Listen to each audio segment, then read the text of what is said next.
meus amigos internautas, telespectadores, você que nos segue nas redes sociais, esse é o EI Podcast, que é uma novidade Rio Sul, São Paulo, né? A gente trouxe um pouco para cá, para o estado do Maranhão, entrevistando aí pessoas que vão da política a profissionais, artistas, enfim, fazendo nosso papel de comunicação e comunicador social. E esse material está tanto no YouTube, você que assiste agora, como também no Spotify, o áudio para você ouvir e fazer qualquer outra tarefa e já ficar bem informado. E hoje aqui no nosso estúdio está ele, que é ex-promotor, ex-deputado, chefe de família e atualmente está como prefeito da cidade de Itapecuru-Mirim, Benedito Coroba. Seja bem-vindo ao nosso humilde estúdio. Obrigado a todos aqueles que estão nos assistindo. Obrigado, meu amigo Tiago Negreiros. É uma honra muito grande estar nesse bate-papo com você, meu amigo. Aqui acho que é uma oportunidade que às vezes a própria televisão, os outros espaços não dão esse tempo todo, né, para a gente falar sobre assuntos que vão até além da política. A gente quer aqui conhecer um pouco mais e falar um pouco mais com o cidadão Benedito Coroba. Muito bem. Né? Coroba, que é meu amigo particular, amigo dos meus pais, né? A gente já conhece há um bom tempo, né?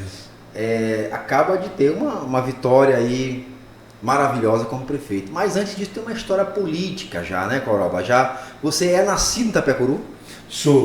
Eu sou itapecuruense do povoado Santa Cruz, que hoje é a Cigana, né? Sim. O nome original da Cigana era Santa Cruz. Seus pais são daqui mesmo? Meus pais são... A minha mãe é daqui, do município de Itapecuru, e meu pai é originário de Codó, né?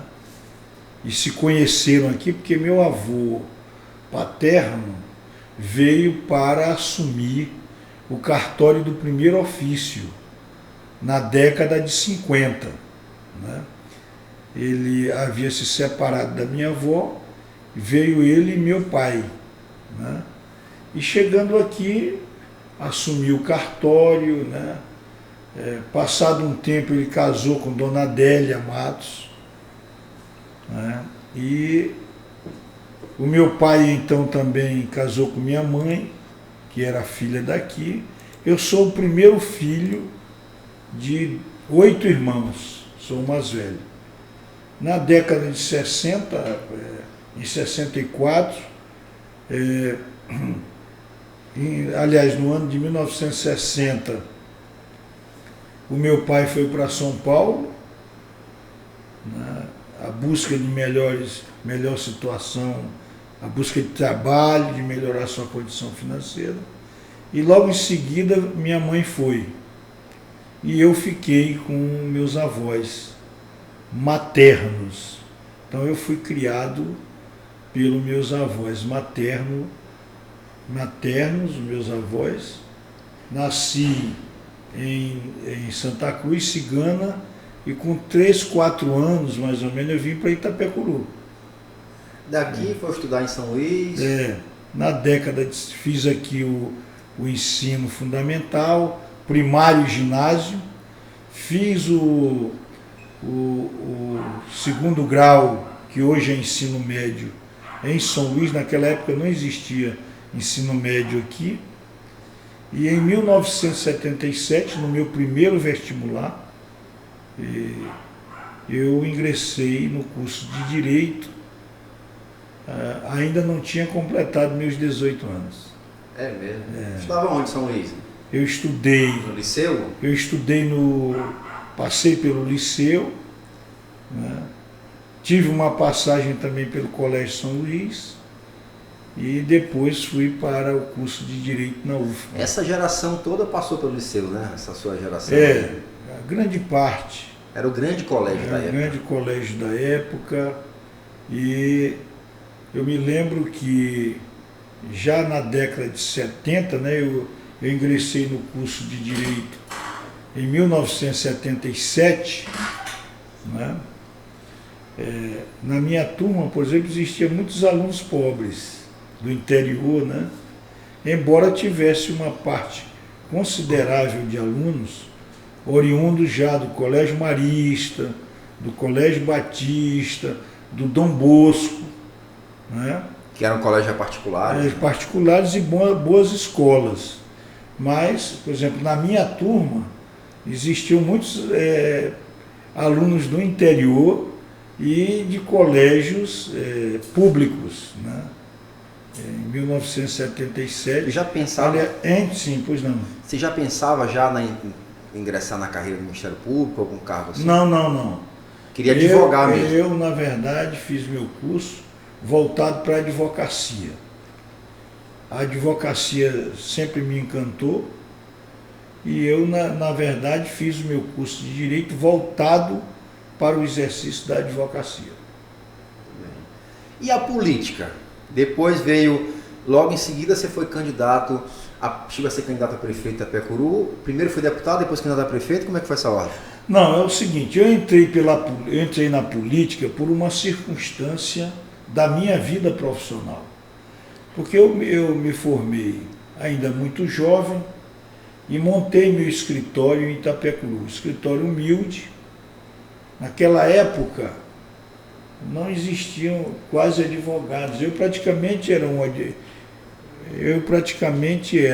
advogado, era só eu advogado. Existia um outro escritório, do Dr. João Marques, que depois passou no concurso de procurador da República, e eu terminei ficando praticamente sozinho como advogado de Itapecuru naquela época. E final de 80, não foi isso? Isso foi no início dos anos 80. E eu fui convidado pelo Sindicato dos Trabalhadores Rurais para advogar e me encantei com a causa. Fui advogado agrário por 10 anos, defendendo as comunidades rurais. Naquela época o país passava por uma transformação, uma problemática. Nós tínhamos muitos conflitos agrários. Naquela época a economia colocava as terras muito valorizadas e tivemos muitos conflitos agrários por conta das terras, porque os trabalhadores e os donos de terra não se entendiam. Os donos de terra queriam as terras sem ninguém, porque existia uma especulação imobiliária muito grande, e havia o sindicato como órgão congregador das forças trabalhistas, dos trabalhadores, resistiam, né? E aí eu fiz a minha advocacia agrária por 10 anos, que foram os anos mais profícuos da minha vida. Eu fui advogado que praticamente trabalhei de graça.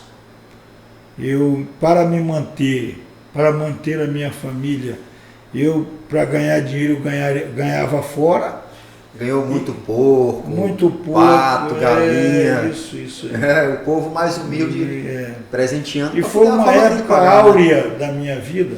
E através disso, em 88, em princípio de 88, houve uma assembleia geral do sindicato, e a assembleia me escolheu para que eu fosse o representante dos trabalhadores rurais.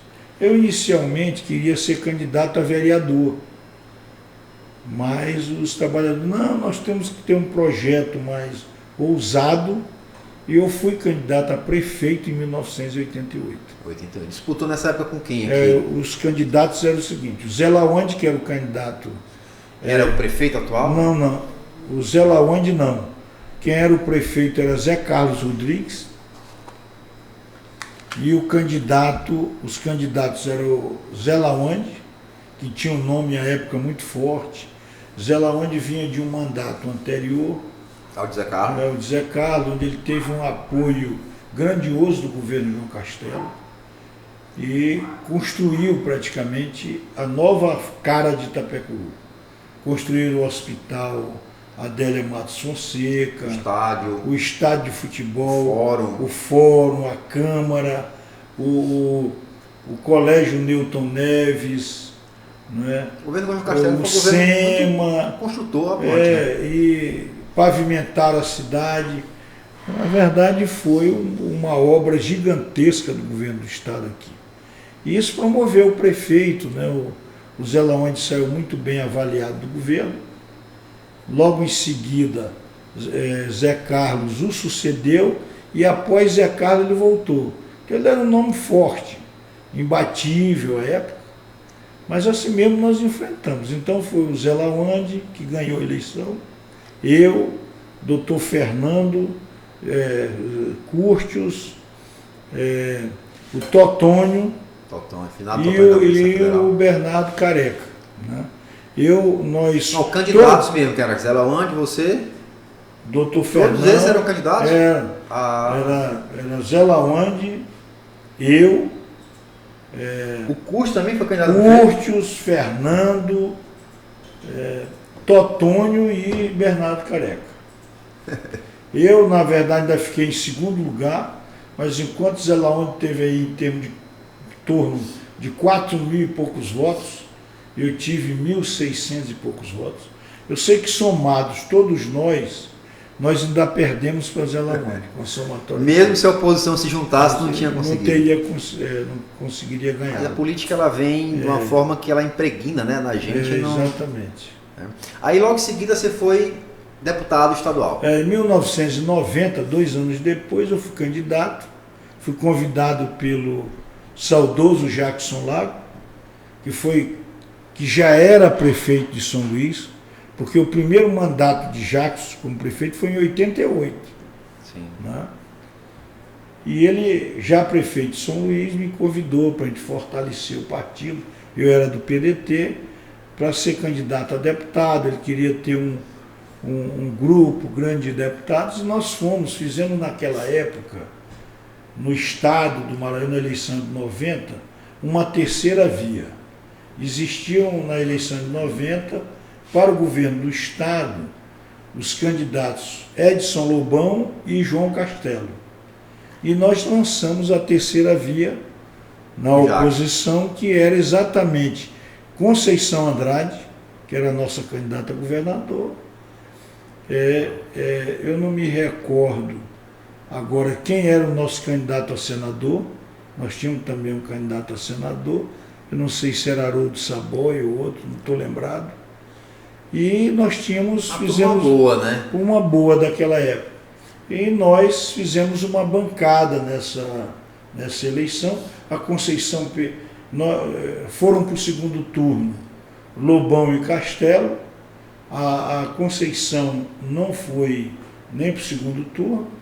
Nós tivemos uma votação não muito boa para governador, mas nós fizemos para deputado estadual, nós fizemos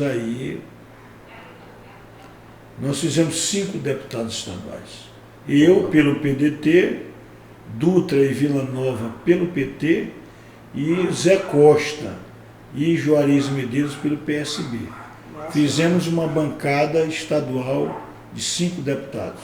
E para a federal fizemos, eu acredito, se eu me lembrar aqui, Zé Carlos Saboia e, salvo engano, Haroldo Saboia. Nós fizemos 2 deputados federais, e eu não estou lembrado quem era o nosso senador. Era uma galera que batia de frente e fazia oposição mesmo à família Sarney, né? Exatamente. Historicamente, foi um período interessante da política maranhense. E o reflexo a gente vê hoje, com recentemente a eleição de Jackson, posteriormente a eleição de Flávio, é fruto dessa galera que já vem há um bom tempo enfrentando. Nós lutamos muito naquele período. É uma história bacana. Aí você foi eleito deputado com quantos votos nessa época? 6.300 e poucos votos. E foi muito voto, né? Muito voto. Para a época, sim. Muito voto. Eu lembro que o papai chamava, sempre brincava, deputado fogueteiro, né? Brincava com você, que você tem um projeto, estava me explicando outro dia, por conta de um projeto envolvendo foguete. Nós fizemos um projeto proibindo essas fabriquetas de fundo de quintal, que existia muito na época para fazer esses fogos de São João. perigo, né? Causava perigo à saúde, à vida das pessoas. Com certeza. E aí o teu pai, que era vereador, à época, aqui no mesmo período que eu fui deputado, Foi o primeiro ele mandato. foi vereador e ele realmente me apelidou de deputado. Ele gostava. Mas nós sempre tivemos boa relação, né? Eu acho que mesmo a política, relação mesmo quando saudável. você tem adversário político ali na eleição, no período eleitoral, mas você não pode deixar que isso afete a sua relação pessoal, né, com as pessoas. Eu acho que a disputa é saudável, né? As perseguições é que acaba sendo desgastante e desnecessárias. Aí eu acho que a sua história, Corolla, ela mostra exatamente essa questão de que você foi deputado, foi candidato há muito tempo atrás, teve sua carreira como promotor, que sempre há tempo de você disputar a eleição. Não existe essa de que, não, o tempo passou. Não, você se atualizou, você percorreu um caminho pelo judiciário, né, pela justiça, pelo seu profissionalismo, e depois voltou no momento propício para a cidade de Itapecuru-Mirim, no qual uma lacuna estava aberta, né? Analiso eu aqui, o atual prefeito não se empenhou em disputar a reeleição, o que já é um grande, né, uma grande lacuna que se abre, né? Quando você tem um prefeito atual que não disputa. E aí tiveram outros candidatos, mas você foi muito bem votado, né? Foram quantos mil votos? 16.710 votos. Não foi uma campanha fácil não, né? Mas antes eu queria voltar aqui ainda para o nosso passado. Eu, em 92, como deputado estadual, eu disputei minha segunda eleição de prefeito. Foram duas disputas. Em 92... Foi contra a Risalva. Eu perdi a eleição, foi uma das eleições mais emocionantes que eu... Essa eu já lembro um pouco mais. Foi em 92, eu perdi a eleição. Nós disputamos a eleição aí, eu, o Lacerda, que era o candidato de Zelaonde, e a Risalva, eram três candidatos, que era apadrinhado pelo seu marido Zé Carlos, né? De saudosa memória. Então, eu perdi a eleição. E aí eu já comecei a me preparar para saída da política. Temporariamente. Já pensava? Não esperava voltar mais para a política. Não pensava em voltar, não, né? Aí eu fiz, terminei meu mandato em 94, né? Em fevereiro de 95, porque eu assumi o mandato de deputado no dia 1º de fevereiro de 91, né? E deixei o mandato em 1º de fevereiro de 95. Aquele episódio. Em junho eu tomei posse, já houve concurso imediatamente. Logo em seguida? Logo em seguida houve um concurso do Ministério Público e eu ingressei no Ministério Público no dia 6 de junho de 95. Aí me despedi, fiz uma despedida definitiva da política, imaginava eu que não foi definitiva. Hoje eu sou prefeito. Hoje é prefeito. Imaginava, não, agora eu vou só cuidar da minha vida profissional. É aquele episódio no qual o governador na época era Edson Lobão. Eu era muito pequeno, mas eu me lembro. E delegados aqui era Porfírio e Sobrinho, delegado regional, delegado municipal na época, né? Tinha essa... Isso. Né? E teve aquele problema com o atual prefeito, era atual prefeito Zelaonde. Zelaonde foi preso, encarcerado, e o advogado dele foi você. O Zelaonde nós tivemos, eu falo isso com muita tranquilidade, porque eu não tenho nenhum problema pessoal. Sim. com Zé Laone, nem com ninguém. É história pública. Eu acho que a política, ela nos ensina muito a viver, né? Então, às vezes, uma disputa eleitoral pode eventualmente deixar algum ranço, alguma mágoa, mas o político tem a possibilidade real de desmanchar isso rapidamente. O Zé Lawande, ele é um homem visionário, foi prefeito 2 vezes. Zé Lawande teve 10 anos de mandato. Teve um mandato primeiro de 6 anos. 6 anos naquela época. E depois teve um mandato de 4 anos. Então ele teve um homem de uma contribuição muito grande. De uma grande contribuição em Itapecuru e um político visionário, forte político. Então eu acho que ele já desenhava que eu seria, né, o adversário dele. E ele me criticava muito, me chamava de advogado de porta de cadeia, né, essa coisa toda.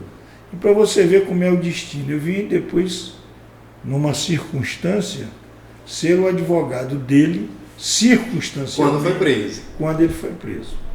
E esse episódio me marcou muito, porque... Foi em 93, foi? Eu não sei exatamente dizer. 92, por aí. Eu por estava aí. lendo o jornal Estado do Maranhão agora outro dia. Tem uns arquivos, o Gonçalo tem uns arquivos também. Eu me lembro assim, porque nós éramos adversários. Ele era prefeito que tinha ganho a eleição minha em 88. Eu tinha perdido, Sim. Em 90 eu fui eleito deputado. Então ele era prefeito, eu era deputado, nós éramos adversários políticos. Sim. Porque ele era alinhado com o governador Edson Lobão e eu era adversário do Lobão. Eu fui deputado de oposição. De oposição. Está entendendo? Fazendo oposição ao Grupo Sarney, que naquela época era o grupo incontestável, né? O grupo que tinha... Para onde você virava tinha alguém do Sarney. O mando político do Estado, né? Tanto é que o nosso grupo de oposição foi um grupo de muita resistência, né? Porque a gente conseguiu fazer oposição ao Sarney, ao Grupo Sarney, numa época totalmente adversa, né? Mas resistimos. Tanto é que estamos ainda por aqui. Sim. E aí houve um desentendimento por conta... o que eu soube foi o seguinte, é que os delegados estavam cobrando uma taxa dos barraqueiros no período do São João, no período joanino. E o Zé Lawande se contrapôs a isso e disse que nenhum barraqueiro ia pagar a taxa para o delegado. Isso criou-se uma confusão e redundou nos delegados prendendo o prefeito. Eu lembro que estava no palanque, tiraram ele do palanque, algemaram, levaram para a delegacia. Eu estava, nesse período, como era um período junino, eu estava na comunidade de Oiteiro, também numa festividade junina. Era um Bumba Meu Boi que tinha lá. E eu fui com a Lande, minha mulher, tudo, né? E quando a gente está lá, já por volta de, eu acho que umas 9 horas da noite, por aí, mais ou menos isso, começaram a chegar vários carros. Eu achei aquilo estranho, né?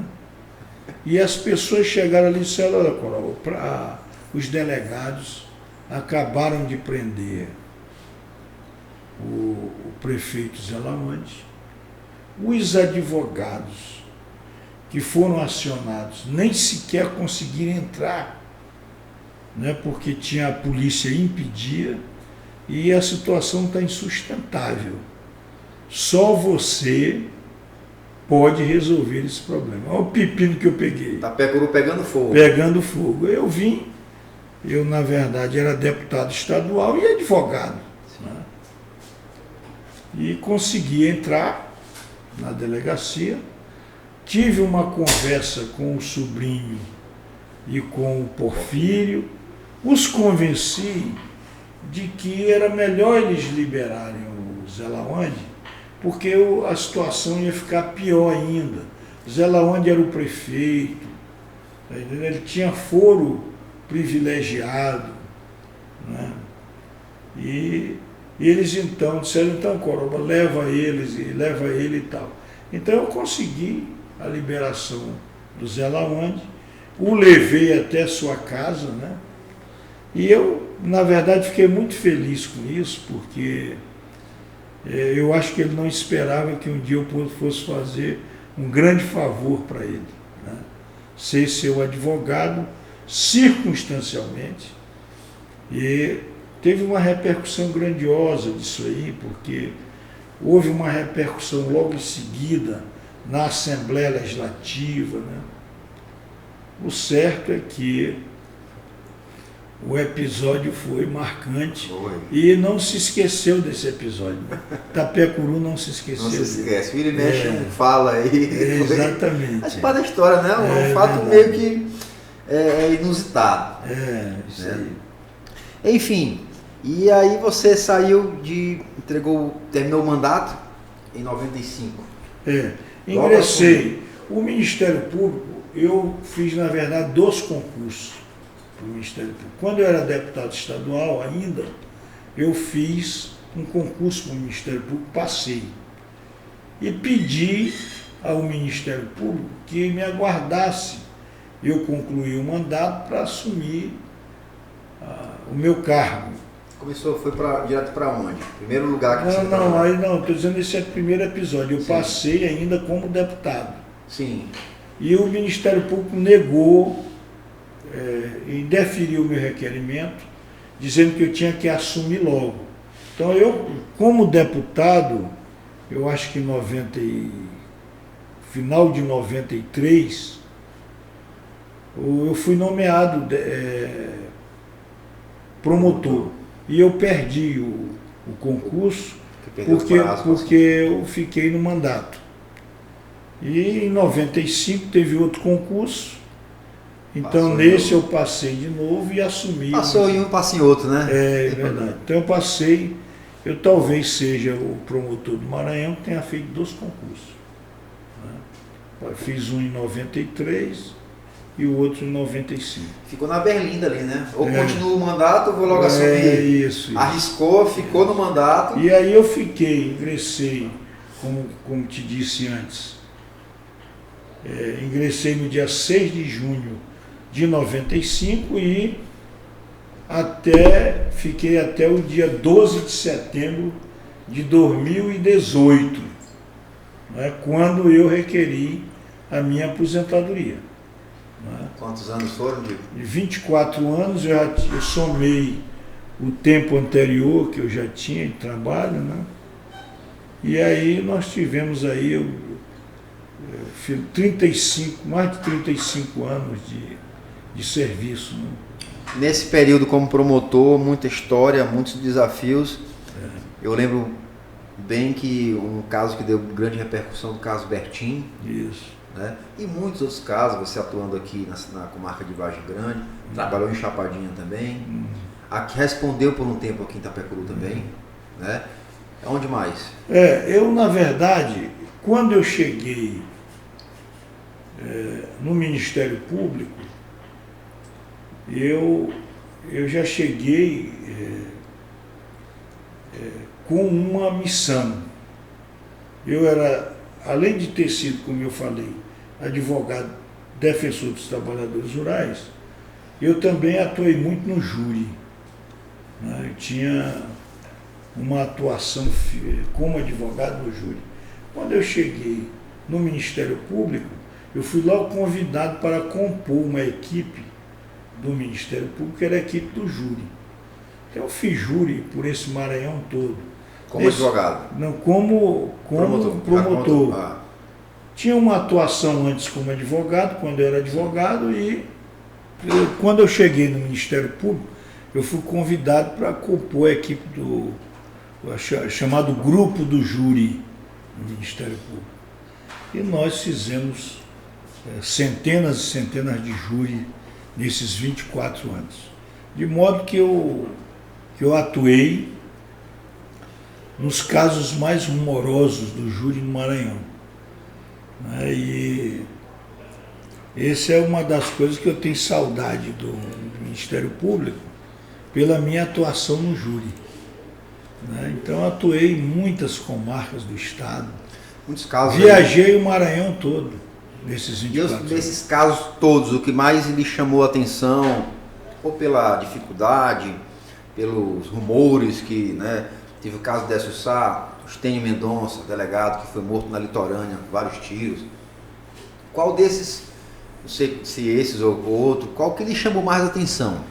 O caso que eu me envolvi mais foi o caso do caso Bertinho. Por quê? Por uma questão muito simples.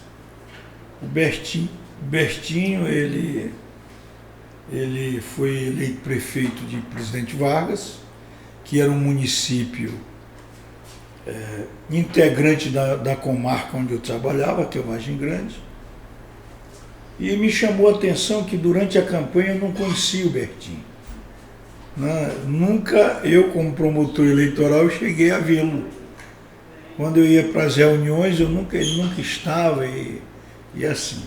E ele se elegeu prefeito, que para mim foi, pessoalmente, foi uma novidade, né? Porque eu imaginava que ele não se elegesse prefeito. Foi eleito, um homem humilde, e que veio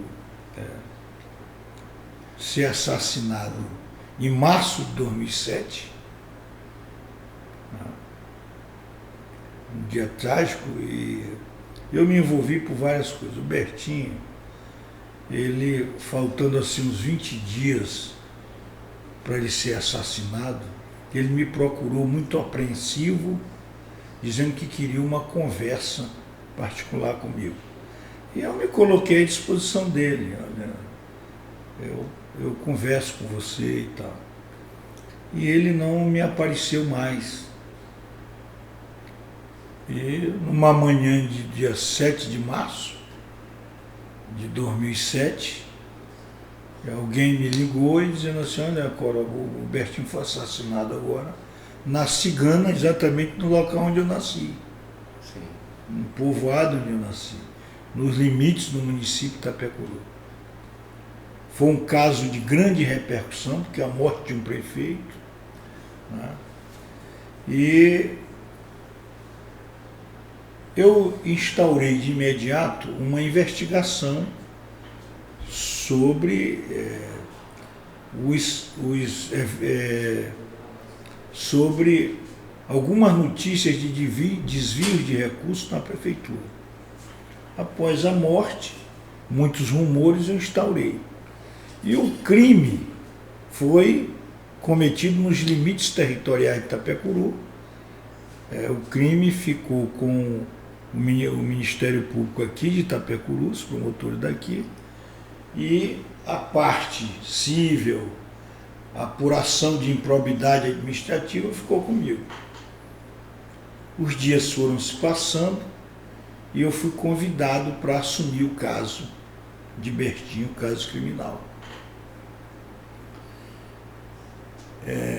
Foi um caso muito difícil, porque a investigação foi uma investigação complexa, e eu tive a oportunidade de acompanhar a investigação na fase policial. Apesar de ter uma testemunha viva, né? Foi torturada, mas ali tinha muita coisa exatamente, mal contada. E o problema ficou em relação à questão dos mandantes. Eu não tive dúvida de que os executores, né, foram aqueles que foram apontados pela vítima, pela segunda vítima que não faleceu, que foi o Pedro Pote. Mas a pergunta era: quem foram os articuladores, os mandantes, né, do crime? Então isso demandou uma investigação, e eu assumi, fiz uma denúncia, né? Acho que acompanhei até aqui um último julgamento que teve. Que foi recente. Eu não cheguei a fazer o julgamento porque exatamente eu tinha me aposentado. Né? Não cheguei a fazer o julgamento, eles foram condenados. O desfecho os total, mandantes, chegaram os mandantes? executores. Eu denunciei os mandantes, o processo ainda está tramitando, né? É uma tramitação vagarosa, mas esse caso me chamou a atenção por ser um caso em que envolvia um grupo de pessoas. Naquela época, ainda não se falava em organização criminosa. A organização criminosa só foi tipificada no Brasil em 2012, ou seja, 5 anos depois, mas me chamou essa questão da criminalidade, onde há pluralidade de acusados, né? Eu fiz a denúncia, e essa denúncia teve repercussão, porque foram várias pessoas denunciadas, políticos inclusive. O vice-prefeito, que já estava, o vice-prefeito que veio assumir a prefeitura também foi denunciado, e outros mais. E aí o caso teve um desenrolar, como você viu, de uma repercussão extraordinária. E eu me envolvi nisso, profissionalmente para mim. Eu era obrigado a me envolver, porque o caso exigia uma presença e um empenho do promotor, e eu procurei fazer a minha parte. E, apesar de não ter tido o desfecho que a gente esperava, mas eu fiz o que pude para dar a contribuição do Ministério Público para o caso. Fiquei muito penalizado, essa imagem nunca me fugiu da memória. A mãe dele, a mãe do Bertinho, chorando, uma senhora de idade, debilitada, já de idade, que depois veio a morrer, né, num estado difícil. Aquilo me fez empenhar mais no caso. A profissão, o Ministério Público, assim como outras profissões né, às vezes até o jornalismo também, é meio que perigoso, né? Ela nos exige um pouco de cautela, né? Você trabalha se depara com pessoas que estão dispostas a qualquer custo, né, ganhar ou se livrar, né? E passou algum aperreio nesses...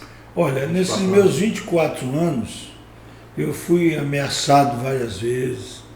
Eu acusei, eu diria, os pistoleiros perigosos do Maranhão, quase todos eu acusei. Naquela época o Bando Bel, né, era do Exatamente, eu tive...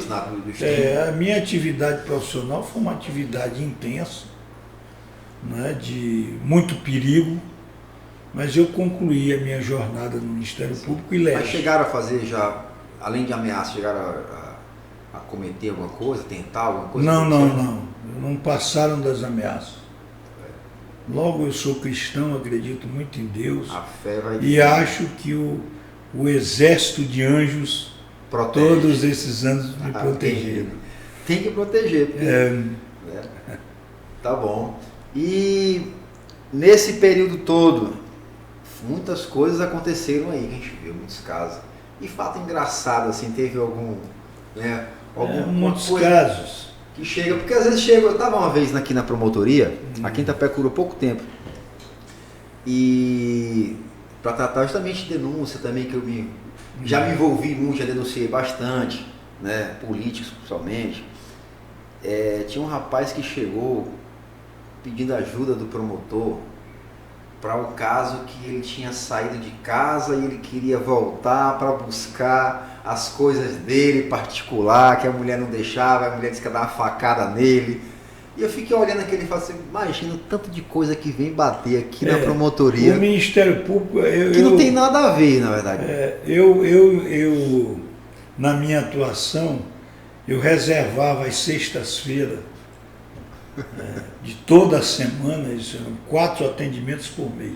Toda semana, sexta-feira, eu fazia atendimento ao público. Coisas aleatórias. E vinha tudo.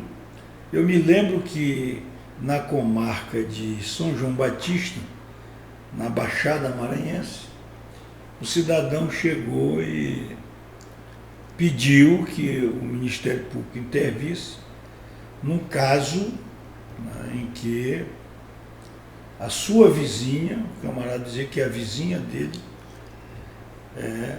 havia flechado as costas dele. Uma flecha, né? E eu fiquei extasiado e disse, mas o senhor está com a costa normal, suas costas estão... Não, mas é porque ela é macumbeira e tudo. E eu tive que intervir no caso, mostrar para ele que aquilo era apenas impressão dele, né? Trabalho de psicólogo. Cheguei, inclusive, aí à casa dele, porque ele disse que quando ele saía de casa pela manhã, ela o flechava. Diz que várias flechas, ele sentia as dores. E eu cheguei à casa dele e fazer esse trajeto com ele. E no período que eu estava com ele, ele disse que não tinham flechado. Disse, mas ela não está fazendo porque o senhor está comigo. E eu então mostrei para ele que era... E depois ele me veio me agradecer que o problema estava resolvido. Então, eu resolvi muitos problemas. Imagina um promotor. Até na área espiritual. Na área espiritual. Eu imagino um promotor deixar ali seu gabinete, os afazeres, são problemas inúmeros para poder resolver a questão da Mas flechada. isso tem um sentido importante. É importante. Legal. Eu sentia uma distância muito grande em 95, quando eu entrei no Ministério Público, uma distância muito grande da sociedade com o Ministério Público. E eu me propus a diminuir isso. Quer dizer, o promotor, por exemplo, nas comarcas que eu passei, eu visitava todos os lugares, visitava as igrejas, visitava os padres, os pastores, tinha uma amizade com os políticos. Era uma interação da sociedade. Exatamente. Então eu procurei, né, ser um facilitador dessa relação. E acho que foi bom, né, tanto para o Ministério Público como para a sociedade. Eu vejo que hoje em dia o judiciário, juízes, promotores, eles têm áreas que eles atuam diretamente, até uma exigência da própria instituição, né, para que eles possam se interar. Estão sempre nas escolas, nas igrejas, como você falou, muito legal. E muitos amigos aqui em Itapecuru, por onde você passou, por onde você passa, você deixa. Eu queria falar de um especial amigo seu, Dr. Curtius Bezerra Carneiro. Zé Curtius é um grande amigo.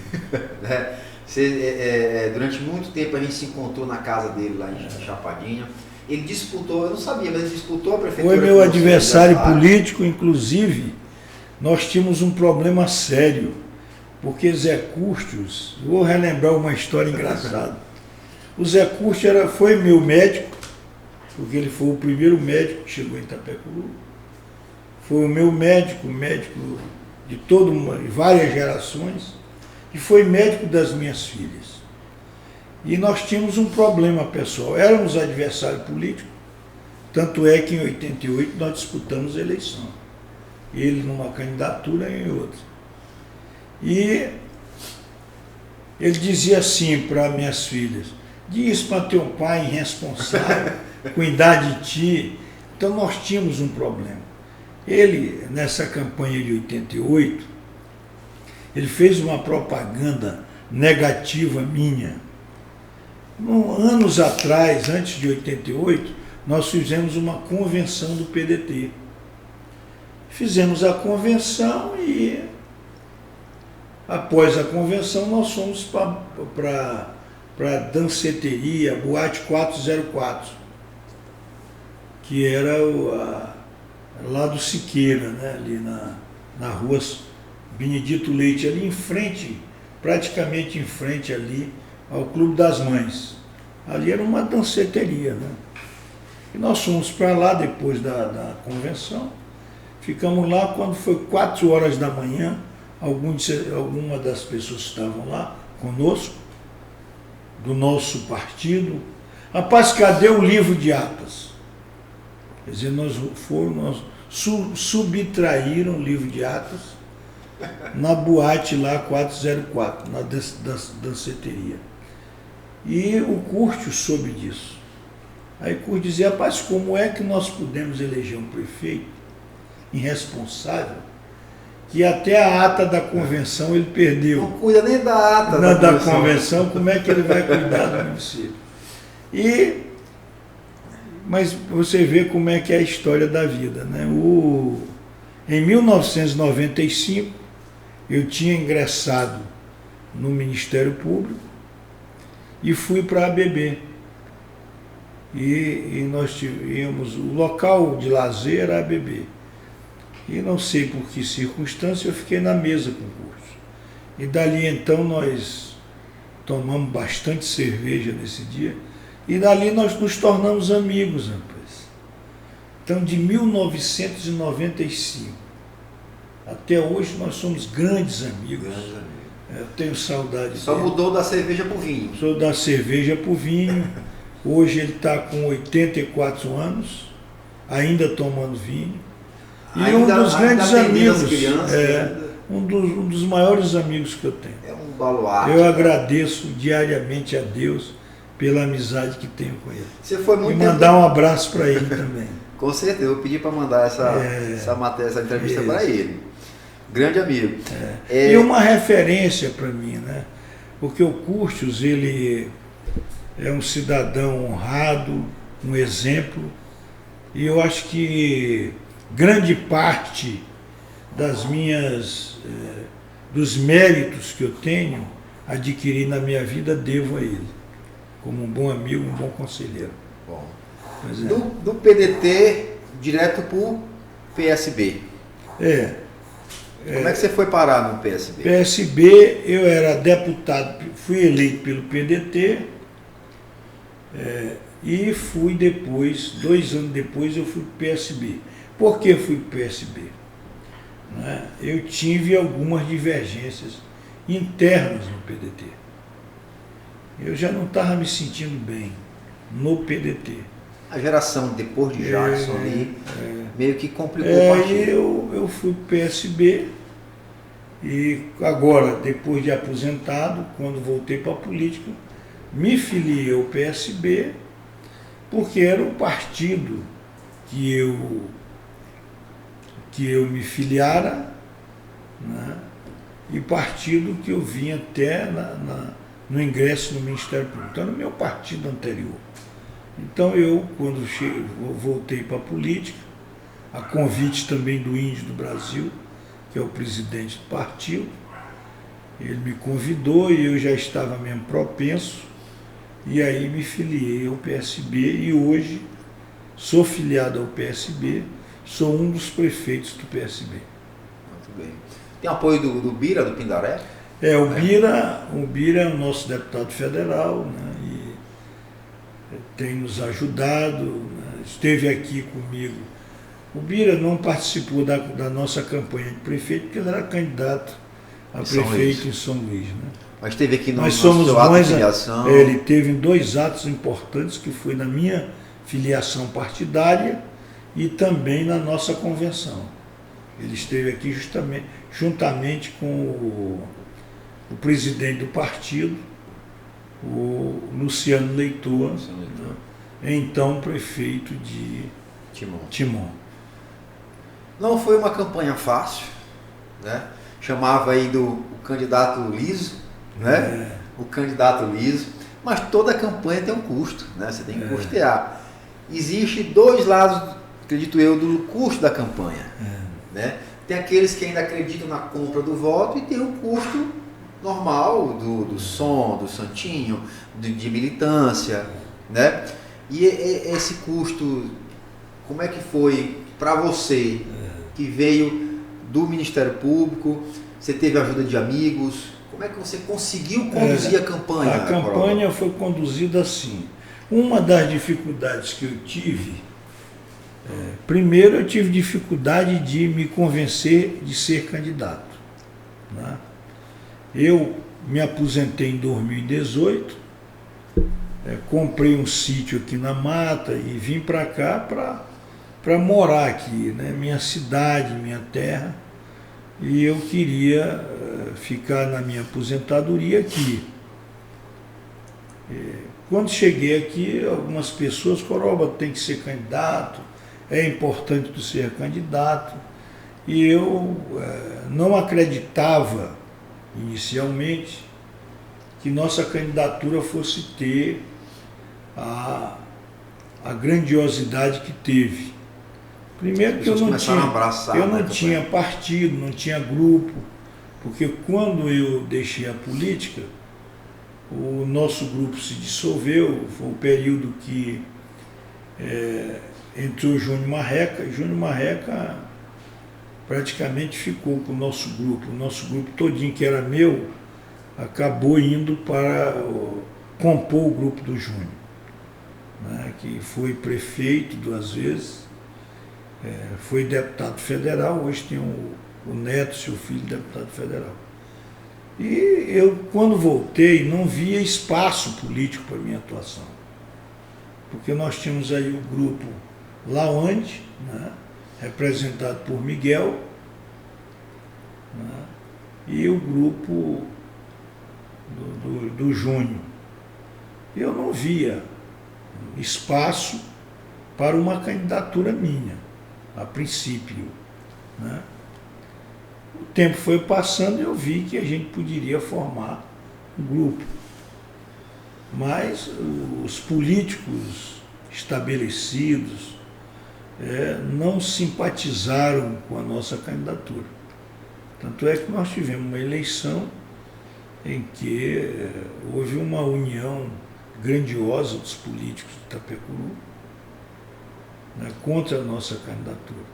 Foi uma eleição difícil, né, porque nós vivemos num país como o Brasil. É isso que eu estou falando. A gente vai contra uma linha de pensamento que outros políticos têm da compra direta do voto. Né? Aí como é que você conseguiu conduzir isso? Eu acho que uma coisa que pesou muito na eleição foi o discurso de mudança, né? Eu acho que a minha vida anteacta, como advogado, defensor das comunidades, depois a minha atuação como promotor, né? E o discurso que nós alinhamos na campanha, eles surtiram um efeito extraordinário, né? Porque todas as forças políticas que se uniram contra nós são forças políticas respeitáveis, consideráveis, né? De modo que nós tivemos aí 11% dos votos de diferença. Foi uma vitória grandiosa, espetacular, mas uma vitória difícil, uma eleição difícil, por todas essas circunstâncias, porque esses grupos que se reuniram, além de ter força política, tinha a força do poder econômico e a força mesma do poder político, porque a prefeitura ou o prefeito Miguel apoiava também o grupo. Então, mesmo não sendo candidato, é uma força muito grande. Muita gente não acreditava que eu pudesse ganhar a eleição. Eu passei a acreditar que ganhava no curso da campanha, porque eu via muita adesão, eu sentia onde passava que havia uma simpatia à nossa candidatura, né? Muitas adesões espontâneas, né, de pessoas que me procuravam e diziam: olha, eu vou lhe apoiar. E teve uma campanha parecida com a sua em Chapadinha, quando o Isaías disputou a eleição contra a Danúbia, que era a candidata do Magno Bacelar na época. Sim. Acho que 2008. Sim. Onde o Isaías que é um grande político da região, né? Isaías Fortes. Sim. Ele estava disputando ali, e eu via na casa dele as pessoas chegando com um animal, né, um alimento, alguma coisa, para ajudar na campanha dele. Porque sabia que ele estava quebrado, ele não tinha dinheiro para bancar a campanha. Ele estava indo contra um prefeito milionário que tinha aquela fama de gastar mesmo, de fazer grandes festas, de botar para estourar a boca do balão. E eu via as pessoas chegar, e via as carreatas dele com carroça, com cavalo, carro velho, o cara chegava e botava combustível do bolso dele para participar e tinha aquela... Então eu comparei e vi muito disso, dessa campanha, na sua campanha, as pessoas aderindo para ajudar na campanha. Né? A gente vê, minha esposa foi candidata, a gente andou pela cidade toda também, continua andando, e a gente viu tudo isso acontecer. E você acha que isso ainda está forte, mas está diminuindo, a questão da compra de voto. Você é prova disso aqui, que esse poder econômico contra o discurso, né, é uma tendência, já está sendo eliminada. Tivemos aí a eleição de Bolsonaro, né, contra toda a estrutura, vamos dizer assim, do PT, que durante anos arrecadou e fez política com dinheiro, né, a própria derrota do Grupo Sarney no Maranhão, a sua vitória aqui, tudo isso são processos que estão caminhando para que isso possa cada vez diminuir mais, né, Coral? Eu acho que a classe política, ao longo dos anos, vem perdendo muita a credibilidade. Né? Então a população, pelo fato das políticas públicas não serem eficazes, as pessoas vão perdendo esperança, né? Vão se desanimando e querendo o novo. Por exemplo, Itapecuru, esse grito de Itapecuru já tinha ocorrido em 2012, quando o professor Magno, né, ele derrotou, né, as forças políticas tradicionais naquela época. Né? E como o governo teve problemas, aí volta o Miguel, que já tinha sido prefeito 2 vezes. Né? Mas o que eu sinto em Itapecuru é que o povo quer mudança. Então, o grande desafio que eu acho, o grande desafio hoje, Tiago, do nosso governo é restaurar essa credibilidade. Eu tenho consciência de que o maior papel hoje que o nosso governo tem que desempenhar é o de mostrar para a população que a classe política merece crédito, né? Que ainda tem políticos que possam realmente, né, mudar a face da política tradicional que se vem vivenciando no país. Por isso que nós, hoje, nós temos algumas bandeiras que a gente vai implementar na nossa administração de Itapecuru. A transparência, né? O povo tem que acompanhar o governo, saber quais os recursos que tem, os recursos que não tem, quais as possibilidades que o governo tem, de você abrir a administração pública. Abrir a caixa preta. A caixa preta para a administração pública ser algo que a população conheça e veja. Que é o certo, né? Que é o certo. É nosso. Então, Tiago, nós pretendemos fazer um governo transparente, um governo honesto.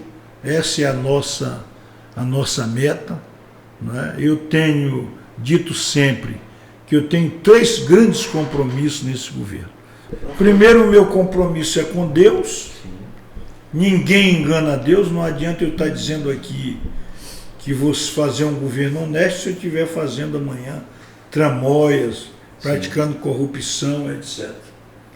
Segundo, compromisso comigo mesmo. Todo dia a gente se olha pelo menos uma vez no espelho. E nós temos que nos justificar para nós mesmos. E depois, em terceiro lugar, eu tenho um compromisso com a sociedade itapecuense. O povo que lhe elegeu e com minha terra. Entendeu? Com minha terra, onde eu nasci, onde eu tenho os meus maiores amigos, onde eu pude, né, gestar os meus sonhos. Então eu chego aos meus 62 anos no exercício do cargo de prefeito, eu tenho o dever de fazer uma gestão digna. Então eu sou consciente disso. E todos os desafios, eu tenho grandes desafios, mas nós vamos vencer todos. Porque eu acredito que quem haja com honestidade e com boa fé, isso tem tudo para dar certo. E vai dar certo. Quando a gente trabalha, seja lá qual for a profissão, né, Coroba? Você trabalha com amor, com dedicação, você consegue atingir o objetivo, exatamente, ter êxito na sua profissão, no resultado final que você vai entregar, vamos dizer assim, para o seu cliente, para a sociedade. E qual é que está sendo o maior desafio? 4 meses praticamente hoje, hoje 30, né? 4 meses de mandato. De mandato, isso. Qual foi o maior desafio até hoje? Nós temos muitos desafios. Primeiro, ser prefeito é uma coisa nova para mim. Segundo, eu escolhi uma equipe nova, porque eu quero apostar no novo, inclusive na equipe, né? Não falo de novo, do novo como prática política. Sim, mas uma equipe preparada que vai dar conta do serviço. Não é porque é novo que está começando. E nós tivemos profissionais. Né? Naturalmente, o início de uma gestão não é fácil. Primeiro porque, ao se chegar a uma prefeitura, né, no Brasil se instituiu o chamado período anterior à posse, que é a chamada transição. Nós não temos no Brasil, eu testemunhei isso como promotor, a cultura da transição. Então, por mais que o Ministério Público se esforce, por mais que as partes envolvidas, prefeito eleito e prefeito que está saindo, se esforcem, nós não estamos preparados para a transição. Então, sempre quem chega dependendo de muitas informações que ele não tem. Entendeu? Então, isso dificulta a administração. E você precisa de um tempo para ter os ajustes. Então, nós estamos aí no nosso 4º mês, nos ajustando, estamos num período invernoso. Pandemia também. Pandemia, que esta realmente é um dado interessante, porque ela tem repercussão em todos os aspectos da administração. Então, Tiago, mas nós já temos um norte a seguir. Por exemplo, hoje, nós já temos um certo domínio da máquina administrativa, nós já temos um programa de governo que nós construímos na campanha, embora com a pandemia, mas nós conseguimos construí-lo, e estamos na fase de implementação, porque nós tivemos a fase de planejamento do nosso primeiro ano de governo. Nós não podemos planejar isso durante o período antes posse, porque nós tivemos uma eleição no dia 15 de novembro. Houve alteração do calendário eleitoral. Quer dizer, nós só tivemos 45 dias de transição. Entendeu? Toda a transição que a gente esperava ter um êxito, não tivemos. Eu aqui não quero culpar o prefeito anterior. Eu acho que uma série de fatores contribuíram para isso, né? Mas eu quero dizer hoje que eu estou extremamente animado, porque apesar das adversidades, nós temos hoje mais de 8 milhões para investimento. Nós conseguimos nesses 4 meses juntar, fazer caixa de 8 milhões nas diversas áreas, na área da educação, da saúde, da infraestrutura, e em outras áreas. Nós temos hoje um equilíbrio nas finanças do município, tanto é que nós já definimos que vamos pagar mensalmente o servidor até o dia 20, antecipado, né? Nós vamos pagar antes do dia 20, nós vamos pagar a saúde, a educação, e no dia 20, até o dia 20, pagaremos todos os servidores. Nós estamos repassando o dinheiro da Câmara, né? O repasse para a Câmara, no dia 15, né? Nós temos o prazo até o dia 20, mas estamos passando antes. Podemos até, nosso caixa até permite que, se a gente quiser passar no dia 1º, hoje, por exemplo, nós estamos no dia 30, né? Temos já dinheiro para a Câmara, o dinheiro da Câmara já está reservado. Uma grande dificuldade dos outros prefeitos, né? Esse repasse, sempre teve ali um puxa daqui, aperta dali. Nós temos, inclusive, nós passamos pelo mês de janeiro, não tivemos a parcela do fundo do dia 10 nem do dia 20, mas nós honramos todos os compromissos dentro dos prazos. Então nós temos esse ajuste, até porque nosso governo é honesto, nós preservamos os recursos públicos para que eles atendam às obrigações do Tesouro, né? E eu não tenho dúvida de que nós faremos uma grande gestão. Eu acho, pelo meu cálculo, pelo meu planejamento, né, estratégico para o governo, na área financeira, o município de Itapecuru-Mirim, ao longo dos 48 meses, dos 44 meses que nós temos adiante, com o recurso que nós já temos em caixa para investimento, esses recursos são para investimento, esses recursos não são recursos de manutenção da máquina nem de pessoal. Esses 8 milhões são especificamente para quais áreas? Nós vamos já temos recursos para recuperar 25 escolas e climatizá-las. O recurso já está garantido. Temos recursos para a área da iluminação, temos recursos para a informatização da saúde e da educação, porque nós não temos ainda a saúde e a educação informatizada. Nós vamos informatizar essas duas políticas, vamos informatizar todos os setores públicos, as outras secretarias, já estamos instalando um sistema de protocolo na prefeitura. Nós temos recursos para cumprir todas as dívidas que tínhamos com a Vale, porque nós temos pendências com a Vale e com a Caixa Econômica, né? E já temos recursos para vários investimentos. Por exemplo, nós já temos recursos para a recuperação de vias públicas, né? É um grande desafio, né? Hoje, é um grande desafio. As pessoas, eu vejo reclamando bastante das hoje ruas. Itapecuru, para nós recuperarmos ela, nós vamos deixar a cidade como ela deveria estar, nós vamos precisar de 40 milhões. Certo? 40 milhões. Já fez esse cálculo todo? Já fiz, 40 milhões. Hoje, você sabe que muda. Para arrumar as vias públicas da cidade. Para arrumar a cidade.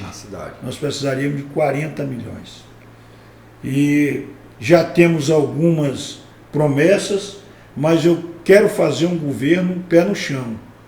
Eu estou confiando nas finanças do município. Eu sei que nós vamos receber ajuda do governo federal, ajuda do governo do estado, mas nós estamos nos planejando para aplicar os nossos recursos. Vamos pedir para os deputados federais. Isso. Né? Eu quero aqui fazer um apelo que todos os deputados federais, nós temos hoje um deputado federal, o deputado Neto, quero convidá-lo a fazer parceria com a gente. Vou trazer Neto aqui, vou pedir para ele, olha, o prefeito quer que você, o prefeito da população, quer que você ajude de fato. Isso. Né? E toda ajuda que chegar eu vou dizer, olha, isso aqui é emenda do ajude de deputado fato Neto, essa gestão, porque é uma cadeia, né? Exatamente. Eu acho que a transparência nos ajuda a isso. Né? Acho que não vou ter nada a esconder, eu acho que é dever nosso. Nós temos mandato, e como mandato a gente tem que ajudar a nossa cidade. Então eu acredito que o deputado Neto Marreca vai nos ajudar nesses 2 anos que nós temos aí pela frente, né? Se ele se reeleger, que eu espero que ele se reeleja, ele continue nos próximos 2 anos a nos ajudar, né? Nessa grande tarefa de reconstruir Itapecuru. Quer dizer, Itapecuru hoje você sabe como está a situação viária do município. Nós temos problemas de água, de abastecimento d'água, nós temos problemas de infraestrutura, nós temos problemas na saúde seríssimos. Quer dizer, nós não temos um hospital municipal. Não é? Existe um plano, alguma coisa desse sentido? Nós vamos trabalhar para nós termos o nosso sistema de saúde municipal, porque hoje nós estamos a depender sempre do Estado, do hospital regional. Acho que isso não é justo, acho que a sociedade itapecurense precisa de um sistema de saúde onde o município possa fazer a sua parte. A gente sabe que o município deve fazer a atenção básica.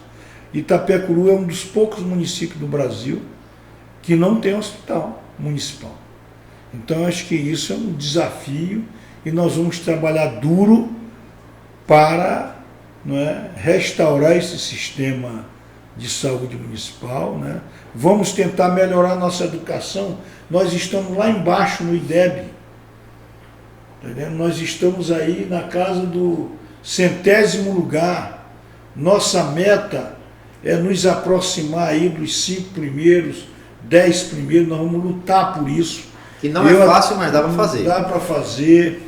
Eu já me dispus, já disse essa semana, conversando com a secretária de Educação por telefone, disse a ela, nós tínhamos uma reunião essa semana, não pudemos fazer pessoalmente, vamos fazer só na semana que vem, mas eu disse a ela que eu vou dedicar parte do meu tempo como prefeito para a gente cuidar juntos da educação. Eu vou ser um servidor da educação. É um desafio muito grande agora na pandemia também, Coroba, em relação às aulas, como é que vai, não vai. Isso. Nós temos essa questão, porque essa é uma questão impactante, porque nós não fomos preparados, Tiago, para enfrentar uma pandemia dessa. Nós tivemos, em 1918, nós tivemos a gripe espanhola, que foi uma catástrofe, né? Foi uma pandemia à época. Mas nós não aprendemos ainda a lidar com pandemia. E você vê como é que nós estamos enfrentando aí o coronavírus. E daqui a 100 anos ainda não vamos ter aprendido. Então, isso tem causado um mal terrível, né? Existem estudos hoje do Banco Mundial, né? Estudos aí da Unesco, que nós vamos recuperar somente no ano de 2030 os prejuízos que foram causados pela pandemia nos anos 2020, 2021. Entendeu? Muito grande. Foi realmente uma perda, um prejuízo muito grande. Então, mas nós vamos correr atrás. Sim. Nós não estamos desanimados, né? E vamos correr atrás porque eu acho que a nossa missão é essa, né? E a gente tem que cumprir a nossa missão, né? Envidando todos os nossos esforços, para no final dela a gente dizer como Paulo disse em uma das suas cartas: combati o bom combate, né? Todo bom cristão, todo bom cidadão, né? Todo bom profissional, ele combate o bom combate. Eu quero, né, não ser, eu sei que eu não vou ser o melhor prefeito, mas eu quero ser um dos bons prefeitos, né, deste Brasil, né, lutando pela dignidade das pessoas. As pessoas têm que ser bem tratadas, as pessoas têm que ser o foco da nossa administração, a dignidade das pessoas, porque nós enfrentamos hoje, Tiago, um grande problema na humanidade. O ser humano deixou de ser o foco, o destinatário natural das políticas públicas. Hoje nós falamos em sistemas. As pessoas estão sumindo, as pessoas morrem, e isso é uma naturalidade, porque nós estamos muito voltados para os sistemas. Então, os números, não as pessoas. Não as pessoas. Nós estamos, então, eu acho que um dos nossos desafios também é a valorização da pessoa humana. Para nós valorizarmos a pessoa humana, nós temos que conjugar, né, dois grandes sistemas. Um é o sistema da sustentabilidade e outro é o sistema, né, do desenvolvimento. Então, o desenvolvimento, o mercado, tem que ser sustentável.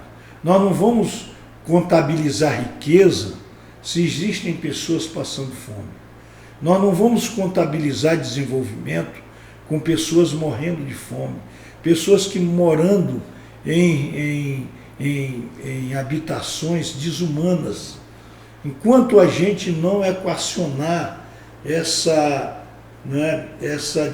desigualdade social marcante, nós não podemos falar numa sociedade, né, nova, numa sociedade que nós desejamos. Acho que o desafio é muito grande, principalmente na educação cultural das pessoas, para mudar um pouco a cabeça das pessoas, como olha o político, como vê a coisa pública, a questão da participação. Vocês estão colocando agora nas redes sociais da prefeitura a participação, para as pessoas realmente opinarem naquilo no plano, né, plurianual, para que as pessoas possam de fato dizer o que está faltando. Eu sempre falo, a gente sempre caminha, Sheila sempre tem esse discurso também, essa mentalidade, que às vezes chega um político ou alguém diz, olha, eu vou botar uma praça aqui no seu bairro, vou colocar isso, aquilo, sem ouvir a comunidade.